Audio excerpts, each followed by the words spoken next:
Hello there guys, it's me again. In this video I'm gonna show you how to save posts on Facebook. Firstly guys, I need to tell you that this is so simple and so quick process.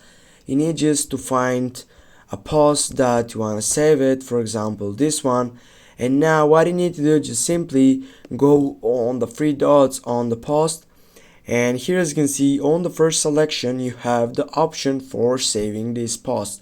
Just go on save post, and now you can create a collection, or you might have it and then you can choose the collection that you want to get it. We'll go with new collection.